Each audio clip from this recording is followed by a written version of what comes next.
Kumusta mga idol? Magluto tayo ngayon ng binagoongang malunggay. Meron tayong nabiling bunga ng malunggay. Ayun yung egg. Tapos yung kamote. Tapos ito, nagpiprito na ng pampano. Ayan. Magpapak tayo ng naprito ng nasda.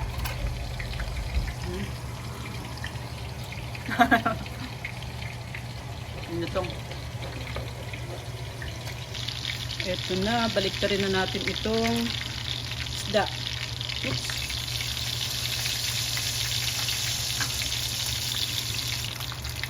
Buti na lang hindi dumikit. Oops.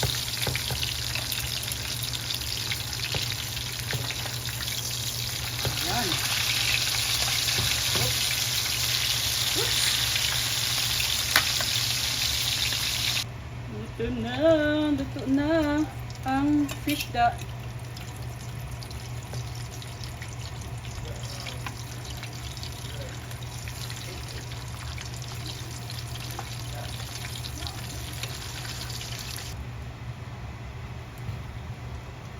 Unang ating isda.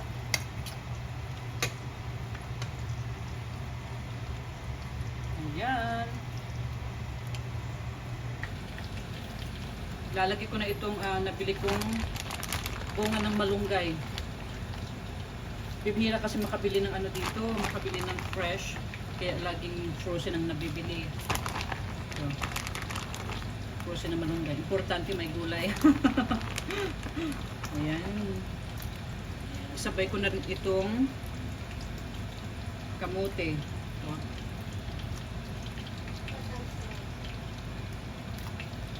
kamote. Lalagyan ko ng cube. Ayun. Lalagyan ko na rin ng kunting bagoong. Ayan. Okay na siguro yan. Oops. Ilalagay ko na itong eggplant.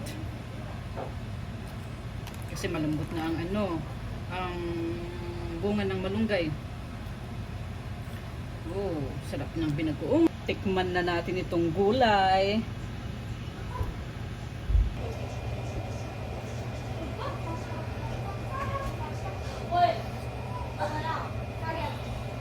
Ang sarap. Ang sarap-sarap ng gulay, binagungan. Taob kaldero nito.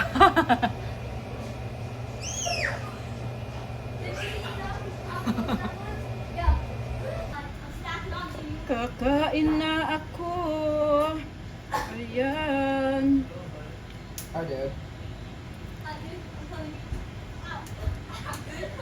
Sarap pa nito, sabaw.